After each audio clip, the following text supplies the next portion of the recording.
यही था कि मैं भी एक अपना पैशन एक्वायर करूं और एक बीइंग अ पैशनेट ऑफिसर या सोल्जर सर्व करूं। वो शौक हमेशा से था कि यार यहाँ पे हम टीवी पे देख रहे हैं, मैं उस तरफ कब जाऊंगी, मैं जाके कब वो परेड करूंगी, कब मैं अचीव करूंगी ये चीज। हम सब पाकिस्तानी होते हैं, हम एक यूनिफॉर्म पहनते हैं, हम एक जैसे होते हैं, हम सब आपस में कुलीग होते हैं, कोर्समेट्स होते हैं। If there is a way, find one, if there is none, make. Pakistan army join करने की मोटिवेशन, एक तो जब मैं छोटी थी, यूनिवर्सिटी से पहले I used to play a game Metal Gear Solid. तो जो वो कमांडो एक्शंस करता था, आई ऑलवेज ड्रीम कि काश मैं भी बीइंग अ फीमेल ये काम कर सकूं। मेरी mother side is from arm forces और being in third generation in army, तो यही था कि मैं भी एक अपना पैशन एक्वायर करूं और एक बीइंग अ पैशनेट ऑफिसर या सोल्जर सर्व करूं। Apart from that, my grandfathers and my family एक मोटिवेशन थी कि जी हमने आर्मी ज्वाइन करनी है, हमने क्रॉस बेल्ट लेनी है, हमने कुछ वो करना है जिससे हमारी पेरेंट्स, हमारी फैमिली और हमारा कंट्री प्राइड फील करे। पहली बार यूनिफॉर्म पहनने की क्या फीलिंग थी, एंड स्पेशली जब आप अपनी फैमिली के सामने पहली बार यूनिफॉर्म में गई तो वो मोमेंट कैसा था? जब मैं पीएमए में थी एंड जब मैं अपनी परेड में as a course senior under officer अपनी प्लटून को लेके जा रही थी, तो I saw my mother and I started weeping.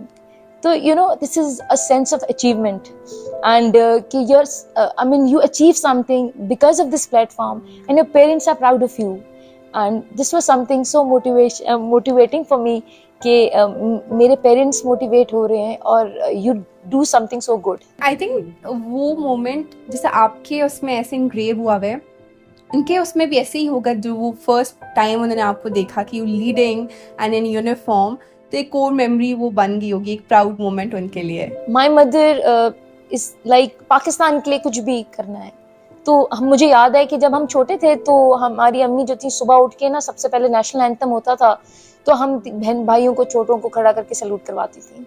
तो जो सलूटिंग आई है ना, वो बचपन से अम्मी की वजह से आई है कि जी आपने सलूट करना है, आप पाकिस्तान नेशनल एंथम है, 14 अगस्त हो, 23 मार्च हो, पूरी परेडें देखनी है। तो वो शौक हमेशा से था कि यार यहाँ पे हम टीवी पे देख रहे हैं, मैं उस तरफ कब जाऊंगी, मैं जाके कब वो परेड करूंगी, कब मैं अचीव करूंगी ये चीज। मुझे आप ये बताएं कि आर्मी कैसा एनवायरनमेंट देती है ओवरऑल सबके लिए भी, बट स्पेशली विमेन के लिए? देखिए, जब आप एज अ कैडेट आप पीएमए जाते हैं तो we are given a separate accommodation. जो हमारी कल्चरल वैल्यूज हैं, जो ट्रेडिशंस हैं, यही ऑर्गेनाइजेशन है जो ओन करती है। आपकी जो रिजर्वेशन फैमिली की तरफ से ये लिमिटेशन होती हैं, वो सारी आपका रिगार्ड करती है कि आपके इस बैकग्राउंड से। It's a multi diversified organisation. हर तरीके के, हर सूबे के, हर तरीके के लोग एक यूनिफॉर्म में एक जैसे बन जाते हैं। तो उसमें ये कोई नहीं होता कि आप वहाँ के हैं, आप वहाँ के हैं, वहाँ के। हम सब पाकिस्तानी होते हैं, हम एक यूनिफॉर्म पहनते हैं, हम एक जैसे होते हैं, हम सब आपस में कुलीग होते हैं, कोर्समेट्स होते हैं। वहाँ पे एक लेडी कैडेट को एक एज अ कैडेट लेके इक्वलेंट टू मेल, हमारे जो पीटी स्टैंडर्ड्स हैं, जो हमारी ट्रेनिंग का एक हिस्सा है, वो एक बेहतर तरीके से हमारी फिजिकल लिमिटेशंस को, हमारी कल्चरल लिमिटेशंस को लेके एक ट्रेनिंग दी जाती है जो स्टर्नेस होती है। जो आज मैं हूँ, जो सोल्जर हम बनते हैं, वो हमें हर तरीके की एक उससे गुजार के, टफ टाइम से गुजार के, हमें एक लाके एक कंप्लीट ग्रूम पर्सन खड़ा कर देती है। अच्छा, आई थिंक सबसे मिसकंसेप्शंस की बात करें, मिसकंसेप्शन की, तो एक स्कैम भी है कि आप अगर पढ़ाई नहीं करनी है तो आर्मी ज्वाइन कर लें। तो बहुत सारे लोगों को ये एक होता है कि बस सेकंड ईयर दो, आर्मी ज्वाइन कर लो, उसके बाद बिल्कुल नहीं पढ़ना पड़ेगा क्योंकि सिविल में तो यूनिवर्सिटी करो, ये करो। तो आप बताएं कि ये वाकई स्कैम है या आपको भी नहीं पढ़ना पड़ा? ये मिथ गलत है कि जी आपने पढ़ना नहीं है तो फौज में कर लें, क्योंकि एक ग्रूम अफसर बनाने के लिए पढ़ाई is very much important. Education के बगैर तो हम कुछ भी नहीं है। किसी भी कंट्री में चले जाएं तो एजुकेशन ही तो आपको ग्रूम करती है, और फौज आपको एजुकेट करती है, आपका हराइजन इनहेंस करती है हर तरीके से, चाहे वो जीके हो, जनरल नॉलेज हो, करंट अफेयर्स हो, आपकी टेक्निकल स्टडीज हो, कि बीइंग एन इंजीनियर आपको मास्टर्स, आपको पीएचडी सब करने के मौके दिए जाते हैं। अब आपकी वर्क लाइफ जानने के लिए आपके ऑफिस चलते हैं। जी जरूर। So tell us about the nature of your job. Primarily, I am posted in a spare depot. जो भी हमारी पाकिस्तान आर्मी के पास एविएशन की फ्लीट है, उसके तमाम स्पेयर्स की प्रोक्योरमेंट ये डेपो करता है. And it is a big job कि आपने सस्टेनमेंट ऑफ फ्लीट को करना है.